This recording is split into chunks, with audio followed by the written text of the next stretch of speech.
दोस्तों, बॉलीवुड पोल खोल के नए एपिसोड में आपका स्वागत है। और भाई साहब, अगर आपने अभी तक मेरा चैनल सब्सक्राइब नहीं किया और करना चाहते हो तो कर लो। आप सभी जानते हैं कि मैं आपके लिए कितने अच्छे वीडियोस बनाता हूं, तो आपको मेरा चैनल सब्सक्राइब कर लेना चाहिए। और वैसे भी 1.3 मिलियन होने वाले हैं, सिर्फ 2000 की कमी है। 2000 लोग फॉलो कर लो, बात खत्म। बस अन्नू मलिक का भाई है डब्बू मलिक, डब्बू मलिक का बेटा है अमाल मलिक। अमाल मलिक कोई ना कोई ऐसा बयान देता ही रहता है जिसकी वजह से न्यूज में बना रहता है। अगर आपको याद हो तो कुछ दिनों पहले इसने कहा था कि इसकी जिंदगी बर्बाद कर दी है इसके माँ बाप ने, इसके भाई ने, इसके फैमिली वालों ने, और यही वजह है कि इसने सभी से सभी नाते तोड़ दिए हैं। अब अमाल मलिक ने एक इंटरव्यू में कहा है कि बॉलीवुड के जो बड़े बड़े लोग हैं वो कार्तिक आर्यन के पीछे पड़े हुए हैं। वो ठीक उसी तरह कार्तिक आर्यन को परेशान कर रहे हैं जैसे कि कभी सुशांत सिंह को किया था। वो कार्तिक आर्यन का कैरियर ठीक उसी तरह खत्म करना चाहते हैं जैसे कि सुशांत सिंह का किया था। अब ये तो मैं गारंटी के साथ नहीं कह सकता कि अमाल को ऐसा क्यों लग रहा है कि जो बॉलीवुड के बड़े बड़े लोग हैं वो कार्तिक के पीछे पड़े हुए हैं, कार्तिक का कैरियर खत्म करना चाहते हैं। लेकिन मैं ये बता सकता हूं कि आज की तारीख में बॉलीवुड में कार्तिक की सभी से बहुत अच्छी है। कार्तिक भूषण कुमार की कई फिल्में कर चुका है, साजिद नडियाडवाला की कई फिल्में कर चुका है, और अब 2 फिल्में कर रहा है करण जौहर की। और करण जौहर को बॉलीवुड का सबसे बिग बॉस माना जाता है। तो अगर कार्तिक करण जौहर की 2 फिल्में कर रहा है तो भाई ऐसा कौन है जो कार्तिक को बर्बाद कर देगा? ऐसा कौन है बॉलीवुड में जो कार्तिक का कैरियर खत्म कर देगा? तो मुझे ऐसा लगता है कि अमाल के इस स्टेटमेंट में कोई भी सच्चाई नहीं है। ये ऐसे ही इस लड़के ने फेकम फेक की है। मुकेश छाबड़ा बॉलीवुड का सबसे बड़ा कास्टिंग डायरेक्टर है। जितनी भी बड़ी बड़ी फिल्में बनती हैं बॉलीवुड में, उन सभी की कास्टिंग मुकेश ही किया करता है। यहां तक कि रामायण की कास्टिंग भी मुकेश ने ही की है। लेकिन बॉलीवुड में एक और कास्टिंग डायरेक्टर है अभिषेक बैनर्जी, और ये एक्टर भी है। जब ये किसी भी फिल्म की कास्टिंग करता है तो अपना रोल सबसे पहले निकाल लेता है। और मैं आपको ये बता दूं कि अभिषेक कभी मुकेश छाबड़ा का असिस्टेंट हुआ करता था, यानी कि मुकेश के ऑफिस में काम किया करता था। अब मुकेश ने बताया है कि अभिषेक ने उसके ऑफिस का डाटा चोरी कर लिया था और उसके बाद अपनी खुद की कास्टिंग एजेंसी खोल ली थी। और यह बहुत बड़ा धोखा है, बहुत बड़ा कमीनापन है। इसको पीठ में छुरा भोंकना कहा जाता है। और मैं मुकेश की इस बात से पूरी तरह इत्तेफाक रखता हूं। मुकेश छाबड़ा ने जो कहा है वो बिल्कुल सही है। डबल ढोल की रणवीर सिंह की फिल्म धुरंधर का टीजर रिलीज हो गया है। रणवीर सिंह कौन है? वो जो लड़कियों के कपड़े पहनकर कहीं भी पहुंच जाता है। रणवीर सिंह बेशरम कौन है? वो जो बिल्कुल नंग धड़ंग होकर फोटोशूट कराता है और फिर उन फोटोज को सोशल मीडिया पर पोस्ट भी करता है, उनको वायरल भी करता है। कितना बड़ा बेशरम आदमी है ये, आप इससे अंदाजा लगा सकते हैं। इसने लगातार एसएलबी के साथ 3 फिल्में की थी, तीनों फिल्में हिट रही थी। जब चौथी फिल्म ये करने वाला था तो इसने एसएलबी से पूछा कि आप मुझे बताइए कि आप मुझे किस तरह से प्रेजेंट करोगे, ये फिल्म आप किस तरह से बनाओगे। उसके बाद एसएलबी ने इससे कहा कि भाई साहब ऐसा है तो अपने घर जा, किसी और के साथ फिल्म करना, मेरे साथ नहीं। बताओ, एसएलबी से पूछ रहा है कि आप मुझे बताओ कि आप मुझे कैसे प्रेजेंट करोगे। अब लुक्के डबल ढोल की, ये तो सोच लेता कि किससे बात कर रहा है, ये तो सोच लेता कि एसएलबी कौन है। दो गई भाई। और तब से लेकर आज तक इसने जितनी भी फिल्में की है सब की सब डिसास्टर रही हैं। तो एक तरह से ये कहा जाए कि रणवीर सिंह का कैरियर आज की तारीख में तकरीबन बर्बाद हो चुका है तो गलत नहीं होगा। धुरंधर के टीजर का रिव्यू करने से पहले मैं आपको यह बताना चाहूंगा कि फिल्म बनी कैसे है। इस फिल्म का जो डायरेक्टर है आदित्य धर, उसकी एक फिल्म आई थी उरी तकरीबन 7-8 साल पहले। वो फिल्म हिट रही थी। उस फिल्म के हिट होने के बाद आदित्य ने धुरंधर की स्क्रिप्ट लिखी थी। इस फिल्म का ऑफिशियल अनाउंसमेंट हुआ था और इस फिल्म का निर्माता था रॉनी स्क्रूवाला। थोड़े दिनों के बाद रॉनी ने मना कर दिया कि भाई साहब मुझे ये फिल्म नहीं बनानी है।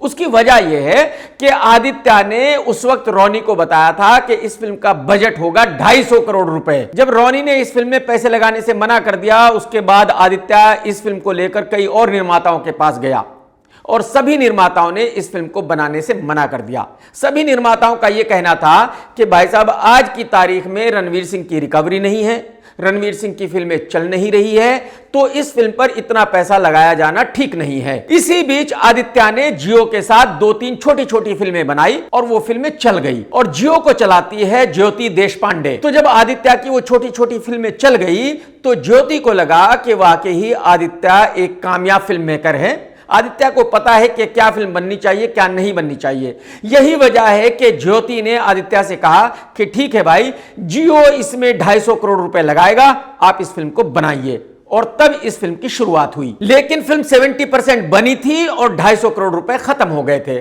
तो फिर आगे फिल्म को कैसे बनाया जाए? इसके बाद आदित्य और रणवीर सिंह ने डिसाइड किया कि वो दोनों मिलकर 50 करोड़ रुपए अपनी जेब से इस फिल्म में लगाएंगे, इसको कंप्लीट करेंगे। तो इन दोनों ने बाकी के 50 करोड़ रुपए लगाए और इस फिल्म को कंप्लीट किया। और मैं आपको यह बता दूं कि इस फिल्म को बनाने के लिए आदित्य धर को कोई भी फीस नहीं मिल रही है। रणवीर सिंह को भी इस फिल्म को करने के लिए 1 रुपया भी नहीं मिल रहा है। ये दोनों इस फिल्म को 100% फ्री कर रहे हैं। अब आप ये जरूर पूछेंगे कि भाई ये दोनों इतने बड़े पागल क्यों हैं, ये दोनों इस फिल्म में फ्री काम क्यों कर रहे हैं? इन दोनों को ऐसा लगता है कि ये फिल्म बहुत बड़ी ब्लॉकबस्टर होने वाली है, ये फिल्म 700-800 करोड़ रुपए का बिजनेस करेगी। तो जाहिर सी बात है, जो पैसे इन्होंने अपनी जेब से लगाए हैं वो इनको मिल जाएंगे, जो इनकी फीस है वो भी मिल जाएगी। और इन दोनों को पूरा यकीन है कि इस फिल्म के रिलीज होने के बाद, ब्लॉकबस्टर होने के बाद, रणवीर सिंह बॉलीवुड का सबसे बड़ा सुपरस्टार बन जाएगा। उसके बाद इसको एक फिल्म का मिलेगा कम से कम 150 करोड़ रुपए। और आदित्य का ऐसा मानना है कि वो इतना बड़ा डायरेक्टर बन चुका होगा कि उसको एक फिल्म का मिलेगा कम से कम 40 से 50 करोड़ रुपए फीस। तो एक्चुअली कहा जाए तो इन दोनों ने जुआ खेला है। अब अगर ये फिल्म हिट हो गई और ये सही हो गए तो फिर तो वेरी गुड, लेकिन अगर कहीं ये फिल्म फ्लॉप हो गई और बड़ी फ्लॉप हो गई तो फिर तो बहुत ही खराब होने वाला है, क्योंकि दोनों को पैसे भी नहीं मिले और दोनों का कैरियर भी इस फिल्म के साथ ही खत्म हो जाएगा। मैं रणवीर सिंह की पिछली 5-6 फिल्मों का बिजनेस देखकर यह कह सकता हूं कि यह फिल्म 100 करोड़ के ऊपर बिजनेस नहीं कर सकती। तो अगर यह फिल्म 200 करोड़ का बिजनेस भी करती है तब भी यह फिल्म डिसास्टर मानी जाएगी। अब आते हैं धुरंधर के टीजर पर। यह टीजर ऐसा नहीं है जिसे देखकर यह लगे कि यह फिल्म बहुत ही कमाल की फिल्म है। यह टीजर तकरीबन 3 मिनट का है और भाई साहब इसमें तकरीबन 20 दफा ब्लास्ट होता है। इस पूरे टीजर में ब्लास्ट और एक्शन के अलावा कुछ भी नहीं है। मेरे ख्याल में रणवीर सिंह रणबीर कपूर के एनिमल के लुक से बहुत ही ज्यादा प्रभावित है। यही वजह है कि उसने भी अपना लुक तकरीबन वैसा ही रखा है, तकरीबन 100% नहीं कह रहा हूं। और जैसे मारामारी मारकाट एनिमल में रणबीर कपूर ने की थी, ठीक वैसी ही रणवीर सिंह इस फिल्म में कर रहा है।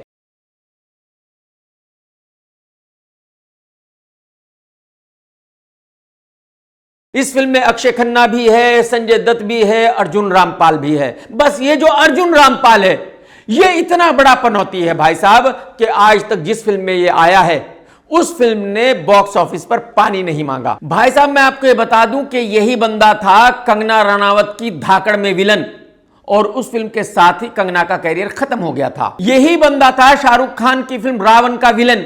भाई साहब फिल्म ने बॉक्स ऑफिस पर पानी भी नहीं मांगा था, सुपर डिजास्टर हो गई थी। तो ये एक ऐसा पनौती आदमी है कि ये कितनी ही बड़ी फिल्म में आ जाए उस फिल्म का डिजास्टर होना तय है। तो कहने का मतलब ये है कि धुरंधर के साथ एक प्रॉब्लम नहीं है बल्कि बहुत सारी प्रॉब्लम्स हैं। पहली बात तो ये कि पीएनए का खर्चा होने के बाद इस फिल्म की लैंडिंग कॉस्ट होगी 350 CR। 350 CR किसे कहते हैं? बहुत बहुत बहुत ज्यादा पैसे हैं। 350 CR इकट्ठे करना बहुत मुश्किल है। और उसकी सबसे बड़ी वजह यह है कि रणवीर सिंह फ्लॉप है, आज की तारीख में उसका माल बिकता नहीं है। तो सारा दांव ही बॉक्स ऑफिस पर है। इनको लग रहा है कि 700-800 करोड़ रुपए बिजनेस ये फिल्म जरूर करेगी, जो होने वाला नहीं है। और ये टीजर देखकर मुझे ऐसा लग रहा है कि फिल्म में कहानी कुछ भी नहीं है।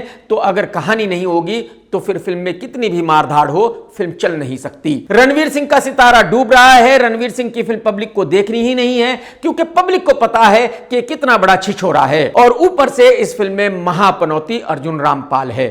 तो मैं ऐसा मानता हूं कि इस फिल्म का चलना मुश्किल ही नहीं, नामुमकिन है। यह film guaranteed super duper disaster है। 3 साल में फिल्म बनने के बाद मेट्रो इन दिनों इसी फ्राइडे को रिलीज हुई और पहले ही दिन सुपर डुपर डिजास्टर हो गई। पहले दिन का बिजनेस हुआ सिर्फ 3 करोड़ रुपए। कितना भाई साहब? 3 करोड़। फिल्म कितने में बनी? 200 करोड़ में। वीकेंड बिजनेस कितना हुआ?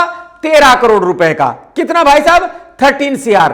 निर्माताओं ने कितना दिया? बेचारे कितना बढ़ा सकते थे, उन्होंने 5 CR बढ़ाया, 18 CR दिया। 18 CR देने से भी कुछ नहीं होता। एक कहावत है कि नंगा नहाएगा क्या निचोड़ेगा क्या। तो जो मैं पिछले 3 साल से बॉलीवुड वालों से कहते हुए आ रहा हूं वो बिल्कुल सही हो गया है। मैं पिछले 3 साल से बॉलीवुड वालों से कह रहा हूं कि भाई साहब इस डायरेक्टर अनुराग बासु से दूर रहिए, इसको फिल्म बनाना नहीं आता।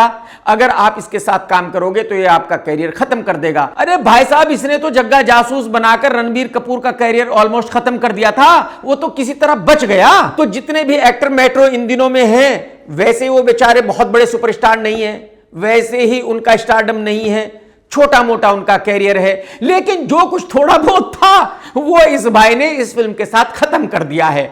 अब ये सभी एक्टर सड़क पर आ गए हैं, इनको कोई काम देने वाला नहीं है। यानी कि लग गए इन बेचारों के। सीनियर कल्लू भाई अजय देवगन की एक फिल्म आ रही है सन ऑफ सरदार 2। इस फिल्म को शूट किया गया है लंदन में।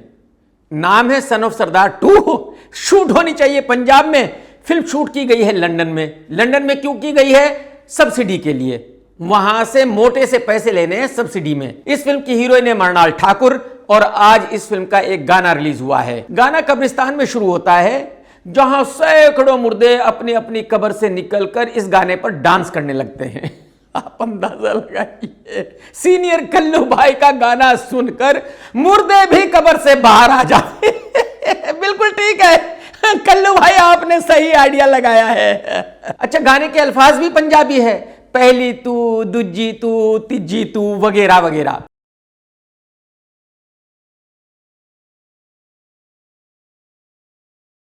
मैं कल्लू भाई से सिर्फ इतना जानना चाहता हूं कि भाई साहब, अगर आपने पगड़ी पहननी थी, सरदार जी का रोल अदा करना था, आपने गाने भी पंजाबी में रखने थे, आपने डायलॉग्स भी पंजाबी में रखने थे, तो फिर आप इसको एज ए हिंदी फिल्म क्यों बना रहे हो? अगर आप इसको पंजाबी फिल्म कहकर बनाते तो क्या डिफरेंस हो जाता? मेरे ख्याल में फिर भी उतने ही लोग देखते जितने अब देखेंगे। तो मैं पर्सनली ऐसा मानता हूं कि यह फिल्म हिंदी फिल्म नहीं है बल्कि एक पंजाबी फिल्म है। डबल ढोल की रणवीर सिंह की फिल्म धुरंधर 5 दिसंबर को रिलीज हो रही है, लेकिन 5 दिसंबर को 2 और फिल्में रिलीज हो रही है। एक प्रभास की राजा साहब और एक शाहिद कपूर की फिल्म जिसके निर्माता है साजिद नडियाडवाला और डायरेक्टर है विशाल भारद्वाज। तो जितना मुझे एक्सपीरियंस है उसके हिसाब से मैं ये गारंटी के साथ कह सकता हूं कि शाहिद की फिल्म इस डेट पर अब रिलीज नहीं होगी, या यूं कहिए कि शाहिद की फिल्म अब 2025 में रिलीज ही नहीं होगी, 2026 में रिलीज होगी। लेकिन धुरंधर और राजा साहब दोनों एक ही दिन 5 दिसंबर को रिलीज जरूर होंगी। उसकी वजह यह है कि राजा साहब वालों ने काफी दिनों पहले टीजर रिलीज कर दिया था और दुनिया को बता दिया था कि भाई हम अपनी फिल्म रिलीज कर रहे हैं 5 दिसंबर को। और अब धुरंधर के निर्माताओं ने कहा है कि भाई हम भी अपनी फिल्म को 5 दिसंबर को ही रिलीज कर रहे हैं। यानी कि दोनों ने मन बना लिया है कि भाई हम दोनों एक दूसरे के साथ टकराएंगे, एक ही दिन अपनी फिल्में रिलीज करेंगे। मैं आपको ये बता दूं कि प्रभास आज की तारीख में रियल पैन इंडिया सुपरस्टार है। उसकी फिल्म को हिंदी में भी बहुत बड़ी ओपनिंग मिलती है और साउथ में भी। और अगर ये दोनों फिल्में एक ही दिन रिलीज हो रही है तो आप ये समझिए कि साउथ में तो धुरंधर का कोई भी बिजनेस होने वाला नहीं है, क्योंकि अगर प्रभास की फिल्म रिलीज हुई है तो साउथ वाले डबल ढोल की रणवीर सिंह की फिल्म को क्यों देखने जाएंगे? सवाल ही पैदा नहीं होता। तो यानी कि धुरंधर का 20% का नुकसान तो रिलीज होने से पहले ही हो गया है, जब साउथ में ये फिल्म बिजनेस करेगी ही नहीं। अब आते हैं हिंदी बेल्ट में। हिंदी बेल्ट में भी प्रभास की फिल्म रणवीर सिंह से कम का बिजनेस नहीं करेगी, यानी पहले दिन का बिजनेस रणवीर सिंह की फिल्म से कम का नहीं होगा राजा साहब का। और हिंदी बेल्ट का बिजनेस है तकरीबन 50 CR। तो अगर 50 CR एक दिन का बिजनेस है तो मेरे ख्याल में 60% जनता देखेगी प्रभास की फिल्म और 40% जनता देखेगी रणवीर सिंह की फिल्म। तो मेरे ख्याल में वो कहावत बिल्कुल सही साबित हो रही है कि सर मुंडाते ही ओले पड़ना, यानी कि सारे इंतजाम हो चुके हैं कि फिल्म धुरंधर का डिसास्टर होना तय है, गारंटी है। घसीटा लाल राजकुमार यादव की एक फिल्म रिलीज हो रही है जिसका नाम है मालिक। ये साउथ की फिल्म मलिक का रीमेक है। मैंने इस फिल्म का ट्विटर पर सर्वे किया और पब्लिक से पूछा कि क्या आप इस फिल्म को थिएटर में देखेंगे, और तकरीबन 30% लोगों ने कहा कि हां हम इस फिल्म को थिएटर में देखेंगे, क्योंकि हिंदुस्तान में पागलों की तो कोई कमी नहीं है, तो आप जानते ही हैं। भाई मैंने तो कई बार कहा कि भाई 90% इंडियंस आर फूल्स, इनको बेवकूफ बनाना बड़ा आसान है। अगर एक आदमी घसीटा लाल की फिल्म भी देखने जाना चाहता है अपने पैसे खर्च करके, अपना टाइम खर्च करके, तो मैं उस आदमी को पागल ही कहूंगा, अकलमंद तो कह नहीं सकता। तो मुझे ऐसा लगता है कि इस फिल्म का पहले दिन का बिजनेस होगा 2 करोड़ रुपए, सेकंड डे का बिजनेस होगा तकरीबन 3 करोड़ रुपए और चौथे दिन का बिजनेस होगा तकरीबन 4 करोड़ रुपए। तो यानी कि इस फिल्म का वीकेंड बिजनेस होगा तकरीबन 8 से 9 करोड़ और लाइफ टाइम बिजनेस होगा 20 CR। यानी कि इस फिल्म का डिजास्टर होना तय है। मैं आपको ये बता दूं कि इस फिल्म की लैंडिंग कॉस्ट है 60 CR। अब आप पूछेंगे कि भाई 60 CR कैसे हो सकता है? वो ऐसे हो सकता है कि इस फिल्म को करने के लिए घसीटा लाल की फीस है 20 CR। कितनी? 20 CR। देख लो हमारे बॉलीवुड के निर्माता कितने होशियार है, इससे आप अंदाजा लगा सकते हो। घसीटा लाल को 20 CR देते हैं। जिस आदमी को 2 लाख रुपए मिलने चाहिए उसको 20 CR देते हैं। अरे यार, मतलब क्या हो रहा है भाई साहब? मैंने आपको पिछले वीडियो में बताया था कि हिंदुस्तान की सबसे बड़ी फिल्म मस्ती 4 बॉलीवुड के सबसे बड़े सुपरस्टार्स के साथ चालू हो गई है। ये सुपरस्टार्स हैं विवेक ओबेरॉय, आफ्ताब शिवदशानी, अदरक वारसी। इस फिल्म को बॉलीवुड का सबसे बड़ा डायरेक्टर मोटा मिलाप डायरेक्ट कर रहा है जिसको डायरेक्शन का डी भी नहीं आता। इस फिल्म की लंदन में शूट चालू हो गई है और इस फिल्म में जो लड़कियां ली गई हैं उनके नाम है रूही। अब आप ये पूछेंगे कि भाई रूही कौन है? ये मत पूछो। दूसरी लड़की है एलनाज, ये ईरानी लड़की है, बहुत सालों से बॉलीवुड में धक्के खा रही है बेचारी। तीसरी लड़की है आकांक्षा शर्मा, जिसकी अभी अभी फिल्म रिलीज हुई थी सूरज पंचोली के साथ, और 3 लड़कियां और है, यानी कि टोटल 6 लड़कियां हैं। ये वो लड़कियां हैं जिन्होंने बॉलीवुड में बहुत ही बढ़िया बढ़िया मिठाई के शोरूम खोले हुए हैं भाई साहब। इनके शोरूम में सबसे बढ़िया मिठाई है चमचम। भाई साहब, जो भी निर्माता निर्देशक इनको अपनी फिल्म में लेता है उनको ये अपने शोरूम की चमचम खिलाती है। गंदा दिमाग, गंदी सोच। चमचम हिंदुस्तान की बेस्ट मिठाई है। मैं आपको बता दूं, मैं खुद चमचम खाता हूं। तो अब आपको समझ आ ही गया होगा कि यह फिल्म क्यों बनाई जा रही है।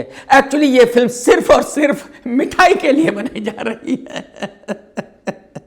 देखो, चमचम तो मेरी भी फेवरेट है भाई। अगर किसी को चमचम मिलेगी तो वो क्यों नहीं खाएगा, आप मुझे बताओ। हिंदुस्तान में एक कानून है कि भाई जब इंडिया और पाकिस्तान का बंटवारा हुआ था तो जो लोग इंडिया छोड़कर पाकिस्तान चले गए थे उनकी जो भी प्रॉपर्टी इंडिया में रह गई थी उसको एनिमी प्रॉपर्टी माना जाता है, यानी कि दुश्मन की मिल्कियत माना जाता है और सरकार उसको जब्त कर लेती है। और 15,000 करोड़ की ऐसी ही प्रॉपर्टी सैफ अली खान के पास थी।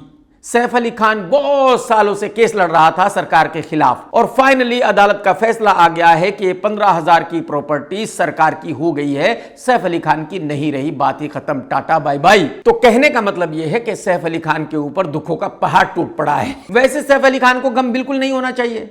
इसके बाप दादाओं ने ये प्रॉपर्टी कहां से इकट्ठा की थी? एक्चुअली अंग्रेजों ने इसके बाप दादाओं को ये प्रॉपर्टी दी थी। क्यों? क्योंकि वो अंग्रेजों की गुलामी करते थे, अंग्रेजों की चमचागिरी करते थे, अंग्रेजों के तलवे चाटते थे। इसके बाप दादा अंग्रेजों की मुखबरी करते थे, अंग्रेजों को बताते थे कि वो कौन हिंदुस्तानी है जो अंग्रेजों के खिलाफ बोल रहा है। रणवीर सिंह की फिल्म धुरंधर का टीजर रिलीज हो गया है और इसके रिलीज होते ही फरहान अख्तर भी जाग गया है जो सो रहा था। आप सभी को पता है कि कुछ सालों पहले फरहान अख्तर ने अपनी फिल्म का ऐलान किया था डॉन 3 का, और ऐलान कोई ऐसे ही नहीं हुआ था बल्कि टीजर रिलीज किया गया था इस फिल्म का अनाउंसमेंट करने के लिए। आप जानते हैं कि डॉन 1 और डॉन 2 में शाहरुख खान था, लेकिन डॉन 3 में शाहरुख खान नहीं है बल्कि डबल ढोल की रणवीर सिंह है। 2-3 साल पहले अनाउंसमेंट होने के बावजूद आज तक फिल्म की शूटिंग चालू नहीं हुई, यानी कि फिल्म नहीं बन रही है। लेकिन अब फरहान अख्तर जाग गया है क्योंकि फरहान अख्तर को ऐसा लगता है कि धुरंधर बिजनेस करेगी कम से कम 600-700 करोड़ रुपए का। उसके बाद रणवीर सिंह बहुत बड़ा सुपरस्टार बन जाएगा और उसके बाद जितने भी कॉर्पोरेट हाउस हैं वो फरहान अख्तर को ढूंढते फिरेंगे कि भाई साहब डॉन 3 में हमें पैसे लगाने हैं, जबकि आज डॉन 3 में कोई भी 1 रुपया लगाने के लिए तैयार नहीं है। सबको पता है कि फिल्म चलनी नहीं है, लेकिन फरहान को यह लगता है कि भाई धुरंधर तो हिट होनी ही होनी है और धुरंधर के बाद तो मेरी फिल्म बननी ही बननी है। तो फरहान ने ऐलान कर दिया है कि मेरी फिल्म की शूटिंग 2026 में चालू होगी, क्योंकि आप सभी को पता है कि 5 दिसंबर को धुरंधर रिलीज हो रही है। तो फरहान को लगता है कि 5 दिसंबर को यह फिल्म रिलीज होने के बाद ब्लॉकबस्टर हो जाएगी और 2026 में इस भाई की शूटिंग चालू हो जाएगी। लेकिन मैं फरहान अख्तर से बताना चाहता हूं कि भाई साहब ऐसा कुछ नहीं होने वाला। जो सपने आप देख रहे हो ये सपने ही है, ये हकीकत में तब्दील नहीं होने वाले। आप कुछ भी कर लो, उसकी वजह यह है कि धुरंधर हिट नहीं होने वाली, डिजास्टर होने वाली है। अगर आज कोई कॉर्पोरेट हाउस आपको फिल्म बनाने के लिए 100 करोड़ रुपए देना चाहता है तो उस फिल्म के डिजास्टर होने के बाद 50 करोड़ भी नहीं देगा तो ये आपकी फिल्म कभी नहीं बनेगी, ये आपकी तमन्ना कभी पूरी नहीं होगी। मैं आपसे फिर कहता हूं, जाके शाहरुख खान के पैर पकड़ लो, शाहरुख खान से माफी मांग लो, शाहरुख खान से कहो भाई साहब मुझे बचा लो, मेरी फिल्म में काम कर लो, तभी फिल्म बन सकती है, नहीं तो नहीं बनेगी। बात को मानो आप सभी जानते हैं कि बॉलीवुड में एक ऐसा एक्टर अदरक अब्राहम ही है जो कुत्तों का हिमायती है। इसका ऐसा कहना है कि जितने भी आवारा कुत्ते हैं उनकी देखभाल की जानी चाहिए, उनको खाना दिया जाना चाहिए, मतलब उनके लिए तो मेरे ख्याल में महल बना देना चाहिए जहां उनको रखना चाहिए। एक बेचारा खिलाड़ी था जिसका नाम था ब्रिजेश सोलंकी, शायद वो अदरक अब्राहम को फॉलो करता हो, शायद उसके दिमाग में अदरक अब्राहम की बात बैठी हुई हो, तो उसने देखा कि एक नाली में एक कुत्ते का बच्चा गिरा हुआ है। ब्रिजेश को बेचारे को लगा कि कुत्ते के बच्चे की हेल्प की जानी चाहिए, उसने उसे पकड़ के नाली से बाहर निकाल दिया। लेकिन जब वो उसको नाली से बाहर निकाल रहा था तो कुत्ते के बच्चे ने उसको उंगली पर काट लिया। ब्रिजेश अपने घर चला गया और उसने देखा कि यार छोटा सा ही तो घाव है, भर जाएगा, जाहिर सी बात है कुछ दिनों में घाव भर गया, बात खत्म। लेकिन ब्रिजेश के दिमाग में ये बिल्कुल नहीं आया कि यार कुत्ते के काटने के बाद 14 इंजेक्शन क्यों लगते हैं। भाई 14 इंजेक्शन इसलिए लगते हैं कि कुत्ता एक बहुत ही खतरनाक चीज है और वो 14 इंजेक्शन लगवाने के बाद भी ये गारंटी नहीं है कि उस आदमी को कुछ नहीं होगा। तो ब्रिजेश का घाव भर गया, उंगली ठीक हो गई और उस बेचारे को लगा कि भाई सब कुछ ठीक है।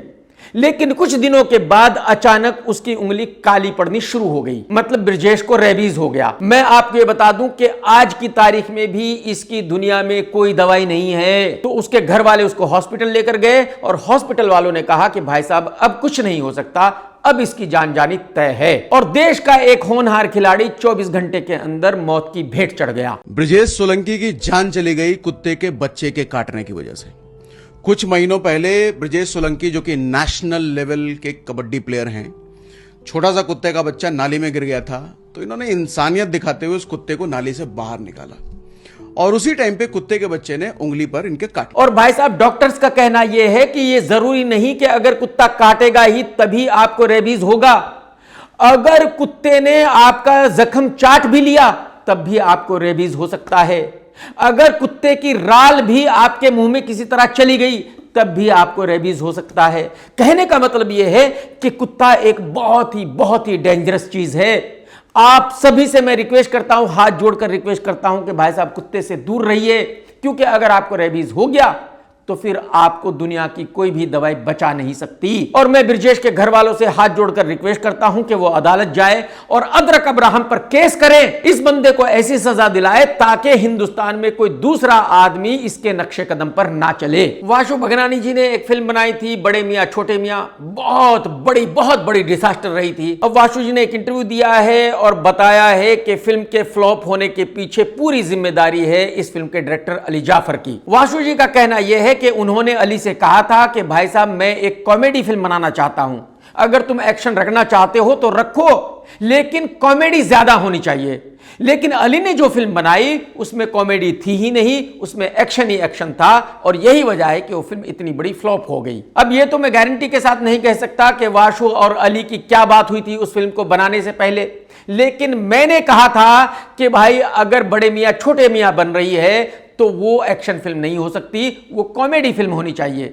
अगर आप एक्शन फिल्म बना रहे हो तो ये नाम नहीं रखो। तब किसी ने नहीं सुनी थी। अब हो सकता है कि अली वाशु को जवाब दे और बताए कि क्या सच था क्या झूठ था, क्योंकि ये दोनों ही जानते हैं कि सच क्या है झूठ क्या है, कोई तीसरा आदमी तो जानता नहीं है। डिजास्टर फिल्म मेट्रो इन दिनों के डायरेक्टर अनुराग बासु ने बताया है कि उसकी अगली फिल्म कार्तिक के साथ बन रही है।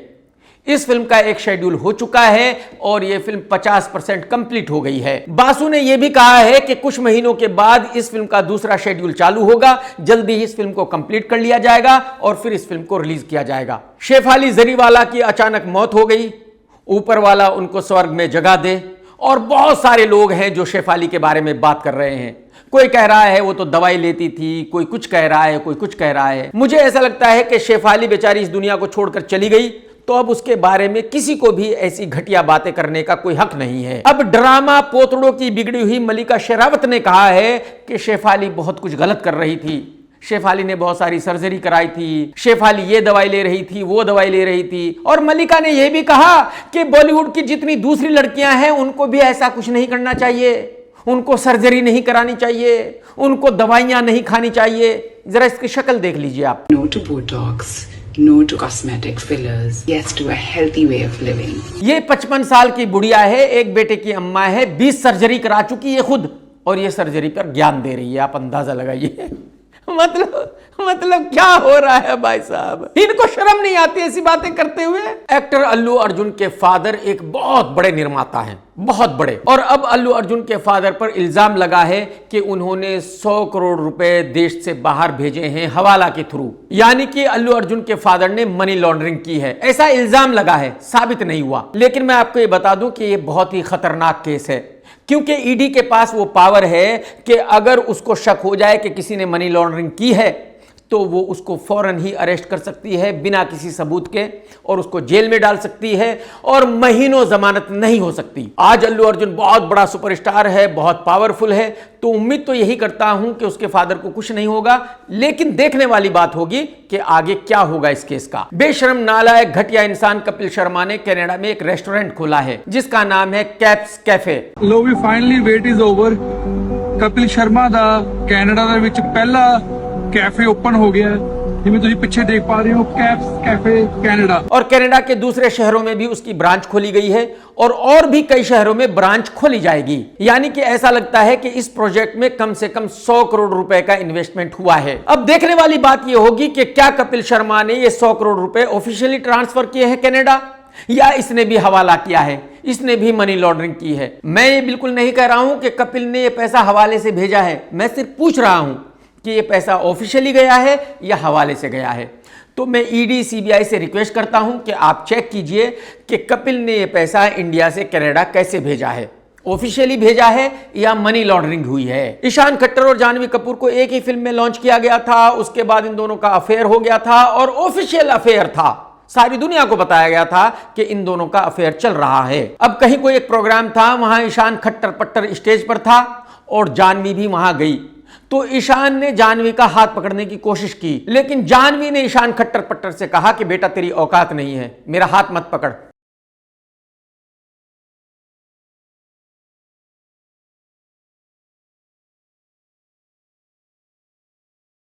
दूर रह मुझसे, चल निकल मतलब बिल्कुल सही बेइज्जती की जानवी ने इसकी। इस लुखे की यही बेइज्जती होनी चाहिए। अब जब अफेयर की बात हो रही है तो कैटरीना और रणबीर के अफेयर की भी बात कर लेते हैं। एक जमाना था जब इन दोनों का अफेयर चल रहा था, दोनों एक साथ ही रहा करते थे, लेकिन दोनों कुत्ते बिल्ली की तरह लड़ा करते थे। जरा देख लीजिए एक वीडियो, किस तरह लड़ा करते थे ये लोग। Why is he getting such nice essay? Shut up now. Let me answer my questions. देख लिया भाई साहब आपने, और मैंने अपनी आंखों से इनको एमिरेट्स की फ्लाइट्स में इसी तरह लड़ते हुए देखा है। उसी फ्लाइट में मैं भी आ रहा था और ये लोग भी आ रहे थे मुंबई से दुबई, और भाई साहब पूरे रास्ते रणबीर और कैटरीना एक दूसरे के साथ मारा मारी करते आ रहे थे। तो जब इस तरह कुत्ते बिल्ली की तरह लड़ा करते थे तो फिर दोनों का रिश्ता कैसे चलता, फिर शादी कैसे होती, आप मुझे बताओ। कल मुझे एक फिल्म मेकर ने कहा कि यार रश्मिका बहुत सुंदर है भाई साहब, मैं उसको अपनी अगली फिल्म में लेना चाहता हूं। अरे भाई साहब, अरे भाई साहब, अरे भाई साहब, वो मूंछों वाली रश्मिका है, जरा उसका वीडियो देख लो आप।